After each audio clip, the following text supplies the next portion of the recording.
Il existe une prière que le ciel chérit plus que toutes les autres, et il se peut que vous l'ayez déjà formulée sans vous en apercevoir, Elias.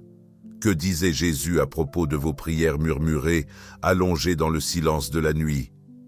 Bonjour, je vais vous le raconter tout au long de mon histoire. Je m'appelle Eli Hartman, j'ai 53 ans, je vis à Amarillo au Texas et je travaille comme camionneur depuis mes 22 ans. Vous voyez ce genre de vie où tout se passe sur la route? Camion, station-service, solitude et cette vieille radio qui ne capte que quand elle le veut. C'était ma routine. Rien d'extraordinaire mais loin d'être facile. Ma femme est décédée il y a 7 ans après un combat contre le cancer. Depuis, je suis devenu un homme plus réservé. Mais au fond de moi, mon fils unique a déménagé dans un autre état et nous ne nous parlons presque plus. Quand le silence s'installe en nous-mêmes, Dieu semble loin, vous savez. J'ai toujours eu la foi, je n'ai jamais cessé de croire, mais avec le temps, j'ai commencé à me sentir mal, surtout à cause de mes prières. Je voyais ces prédicateurs qui parlaient fort, à genoux, remplis de belles paroles, et moi, la fatigué seul dans la cabine de mon camion ou allongé dans un motel bon marché, essayant de parler à Dieu, mais allongé épuisé. Et la culpabilité arrivait ensuite. Est-ce qu'il m'entend comme ça? Est-ce que ce n'est pas un manque de respect? Chaque nuit, c'était ce combat, entre la foi qui me faisait continuer à respirer et le poids de la culpabilité de ne pas être le chrétien idéal. Je pensais que la prière devait respecter un format parfait, une posture correcte, des mots justes, et si ce n'était pas le cas, Dieu ne voudrait pas écouter. C'est avec ce cœur fatigué, confus, mais toujours en quête que tout est arrivé cette nuit-là. Une nuit qui semblait ordinaire, mais qui a tout changé. Je suis mort. Et ce que j'ai vu de l'autre côté a détruit toutes mes fausses idées sur Dieu. Il était presque 2 heures du matin lorsque j'ai garé le camion dans un arrêt routier entre Wichita Falls et Lubbock. Le frein à air avait commencé à grincer au milieu de la montagne et j'ai décidé de m'arrêter avant que le problème ne s'aggrave. L'endroit était désert, seulement le bruit du vent, des drapeaux flottant en hauteur et quelques lampadaires qui luttaient contre l'obscurité. J'ai ouvert la porte de la cabine, pris ma lampe de poche et je suis allé jusqu'à l'essieu arrière. Je me suis accroupi, j'ai trifouillé quelques connexions et c'est alors que j'ai ressenti une douleur vive, sèche, juste en dessous des côtes, comme si quelque chose avait déchiré à l'intérieur. J'ai essayé de me relever, mais mes jambes ont fléchi. La lanterne est tombée de ma main et a roulé sur le sol en gravier. J'ai essayé d'appeler à l'aide, mais aucun son ne sortait de ma bouche. Ma tête tournait. Je me suis appuyé sur le pare-choc, respirant difficilement jusqu'à ce que tout devienne flou. C'était comme si l'air s'évaporait et que le temps s'arrêtait.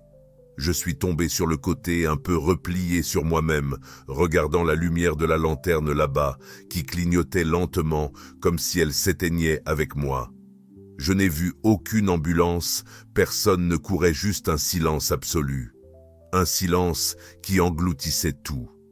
J'ai réalisé que je mourais seul sur le sol froid, sans belle prière, sans avoir le temps de demander pardon, sans genoux pliés.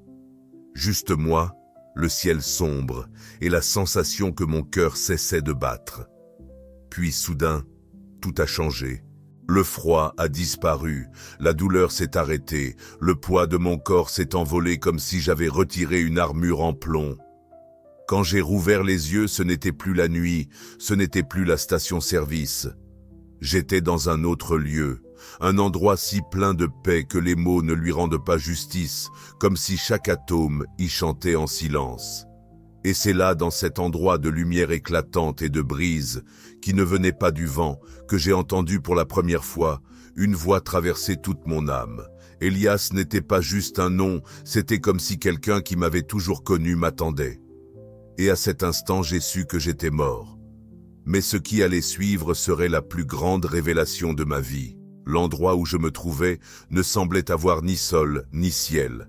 Et pourtant, il y avait une solidité sous mes pieds et une lumière au-dessus de moi, vivante et accueillante. Tout autour régnait un calme comme si le temps s'était suspendu à l'éternité. Il n'y avait pas de son, mais une mélodie, pas de mots, mais tout parlait. Une paix si profonde qu'elle m'a fait pleurer sans verser une larme. Soudain, devant moi, une présence a commencé à se former. Ce n'était pas un corps physique, mais je savais exactement de qui il s'agissait. Mon cœur a crié, avant même que ma raison ne comprenne. C'était Jésus. Il n'est pas arrivé avec des éclairs ni des cris. Il était simplement là, comme s'il avait toujours été. Et quand il m'a regardé, il n'y avait ni jugement, ni froideur, ni reproche.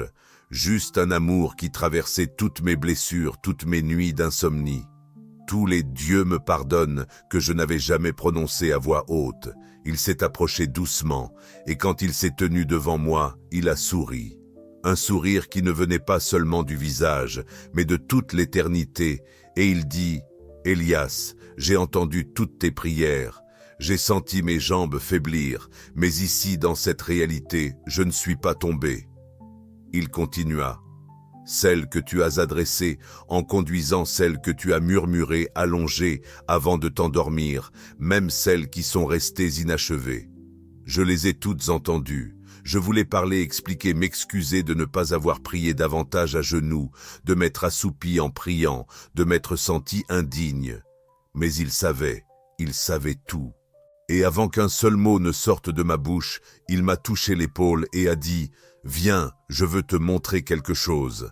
Alors, tout autour de moi s'est transformé comme si les nuages se mouvaient à l'intérieur de l'éternité.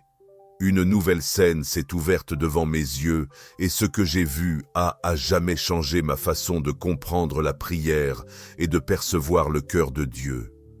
La scène devant moi s'est déployée comme une fenêtre vivante dans le temps. C'était comme si j'étais à l'intérieur d'une pensée divine. Je me voyais, mais pas comme je me voyais dans les miroirs du monde. J'ai aperçu mon âme fragile, fatiguée, mais toujours en lutte pour la foi. J'étais allongé cette même nuit d'hiver dans le camion, les yeux à demi ouverts et la respiration lourde. J'avais à peine la force de prononcer son nom. Jésus pointa vers cette scène et dit « C'était l'une de tes prières les plus élevées. » Je suis resté figé. Comment cela élevé? Je n'avais presque rien dit, j'avais juste pensé, simplement désiré, seulement souffert. Mais il poursuivit. Le ciel ne mesure pas le volume, il mesure la sincérité. Il tendit la main, et comme un voile qui se déchire, d'autres scènes commencèrent à apparaître. Je vis un homme âgé, priant, allongé dans un hôpital relié à des tubes. Je vis une femme pleurant en silence dans l'obscurité d'une chambre, incapable de s'agenouiller à cause de la dépression. Je vis des enfants priant la tête sur l'oreiller, parlant à voix basse pour que personne ne les entende. Je me revis plus jeune, dans la vingtaine encore, avec ma femme vivante, priant allongée à ses côtés, pensant que cela ne suffisait pas. Tous ces moments, expliqua Jésus, s'élevaient comme un encens devant le Père. Puis il plongea son regard dans le mien, et là je sentis qu'aucun masque ne tenait. Il voyait tout, et pourtant, il souriait. Elias, beaucoup de mes enfants croient devoir donner un spectacle pour que je les écoute. Ils s'agenouillent, mais leurs esprits sont ailleurs. Ils récitent de belles prières, mais ne me livrent pas leur cœur.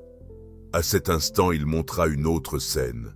Je m'étais agenouillé il y a des années dans l'église prononçant des paroles préparées, essayant de paraître fort, mais mon esprit divaguait.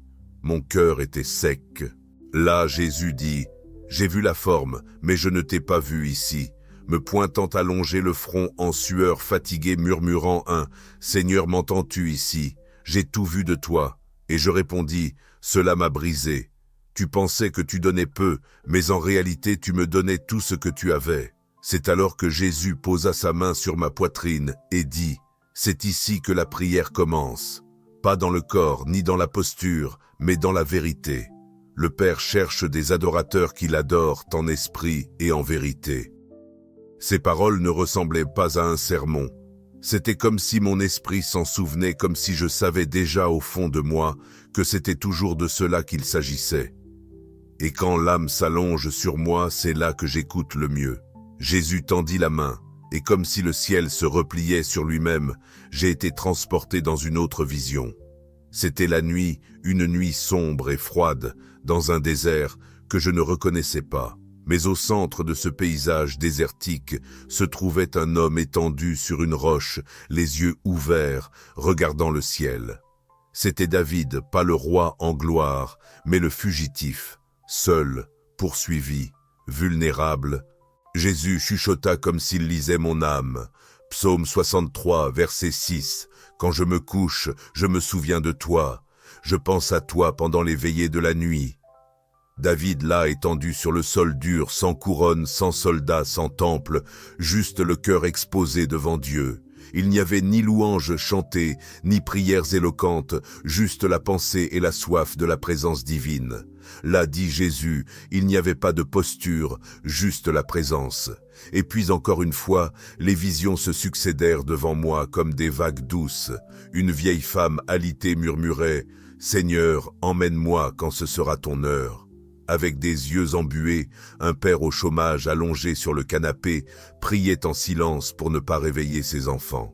Une jeune femme seule dans l'obscurité de sa chambre parlait à Dieu pour la première fois depuis des années, allongée craignant de plier les genoux et de ne pas savoir quoi dire. Jésus me regarda avec tendresse, comme celui qui comprend le poids de ce que personne ne voit, et déclara « Élie, la nuit n'est pas une absence, c'est une invitation. Les lits deviennent des autels lorsque le cœur se tourne vers moi, même si le corps est fatigué. C'est alors qu'il me désigna cette nuit-là de ma mort, allongé sur le sol du poste, essayant de dire quelque chose, mais sans y parvenir, et compléta ma dernière prière. Bien qu'aucun mot ne soit prononcé, j'ai ressenti une louange, car le ciel ne demande pas de performance, il reconnaît l'abandon. J'ai commencé à pleurer, mais ce n'était pas de la tristesse, c'était un pleur de libération, comme si toutes les années de culpabilité, de comparaison, d'effort pour paraître quelqu'un devant Dieu se défaisaient là. C'est dans la vulnérabilité de la nuit, a dit Jésus, que beaucoup me rencontrent sans masque, l'âme fatiguée parle plus vrai que 1000 discours appris par cœur. Et à ce moment-là, j'ai compris que le lit où je pensais échouer était l'autel où Dieu me visitait. La nuit où je ne pouvais que murmurer a été le lieu où le ciel s'est penché pour écouter. Les visions ont commencé à changer. La lumière douce qui emplissait auparavant l'environnement a laissé place à des scènes plus lourdes. Elle n'était pas sombre, mais pesante. Jésus m'a conduit dans un endroit qui ressemblait à une grande assemblée. Des centaines de personnes, toutes à genoux.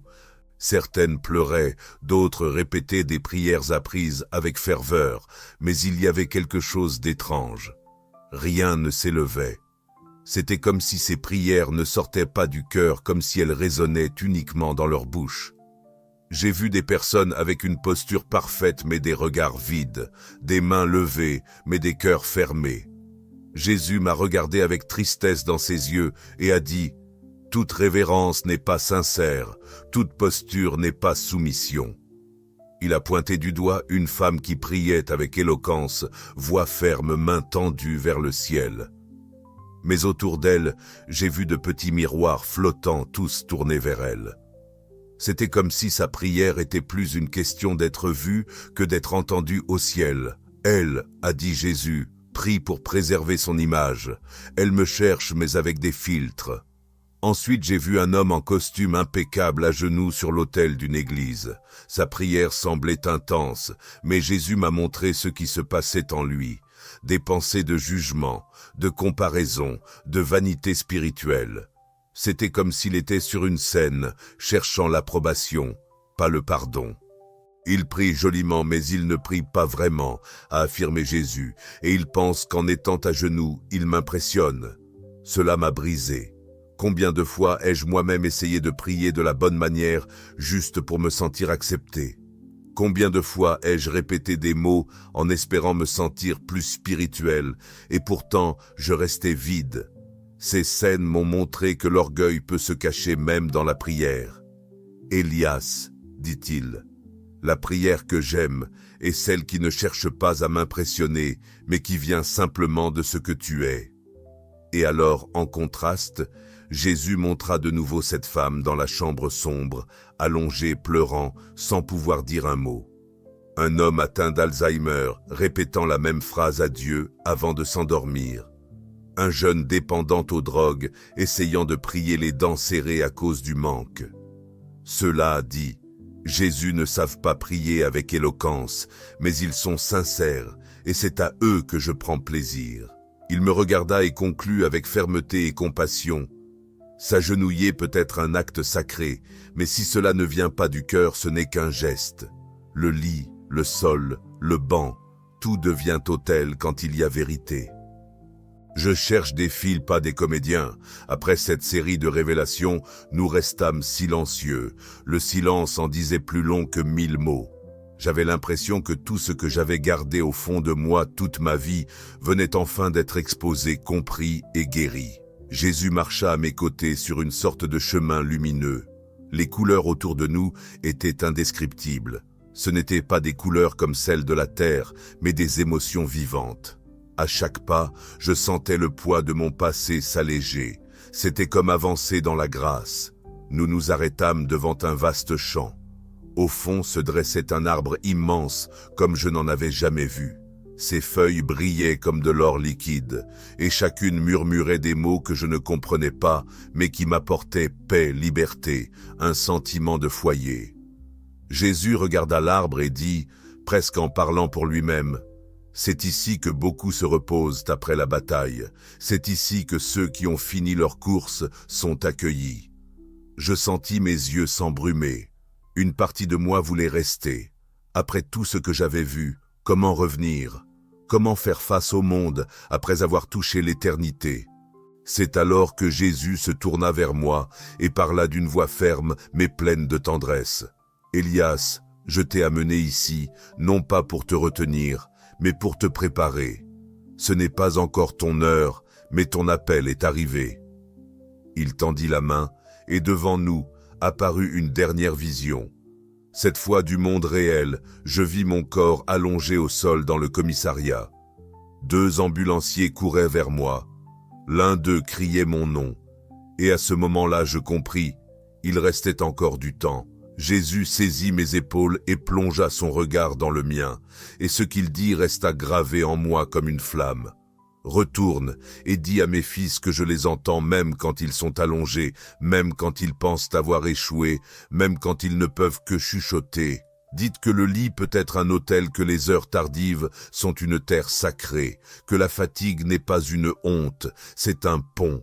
Ma gorge s'est nouée, mon âme voulait obéir, mais mon cœur hésitait encore, je tremblais de l'intérieur. Alors il a dit quelque chose qui m'a bouleversé.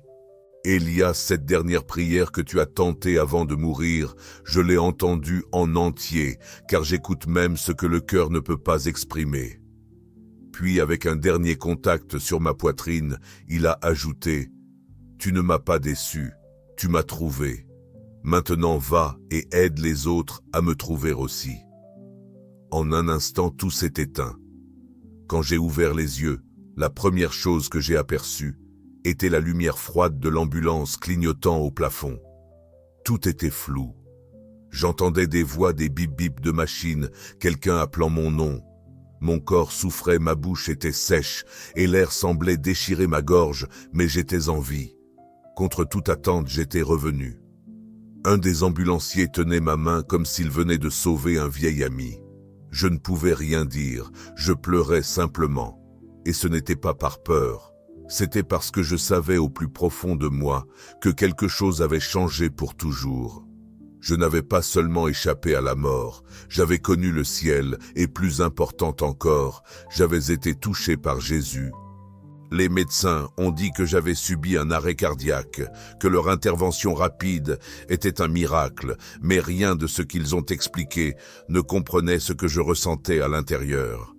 Une paix différente, une clarté nouvelle et une mission qui battait au rythme de mon cœur. Je devais raconter ce que j'avais vu, ce que j'avais appris, car le monde doit savoir que Dieu ne rejette pas ceux qui sont trop faibles pour s'agenouiller. Après mon retour à la maison, ma vie est restée simple. Je suis toujours camionneur, je passe encore de longues nuits seul sur la route, mais maintenant chaque pause est un hôtel, chaque lit d'hôtel bon marché, un lieu de rencontre. Et chaque matin, aussi silencieux soit-il, est une occasion de parler au Père. Je ne prie plus par peur, je ne me culpabilise plus lorsque je prie en position allongée. Je ne me compare plus aux prières répétées, parce que je sais au plus profond de moi que Dieu écoute le cœur. Il n'attend pas un spectacle, il attend la vérité. Et la vérité, c'est que, même lorsque je pensais échouer, il m'écoutait déjà. Quelle histoire incroyable et bouleversante! La Bible nous rappelle dans Jean chapitre 4 verset 23, « Mais l'heure vient, et elle est déjà là où les vrais adorateurs adoreront le Père en esprit et en vérité, car ce sont eux que le Père cherche pour être ses adorateurs. » Merci beaucoup Elias de partager cette expérience si profonde avec nous. Et à vous qui avez regardé jusqu'ici, que les bénédictions du ciel remplissent votre foyer, surtout pendant les nuits les plus silencieuses. N'oubliez pas, Dieu n'attend pas une performance,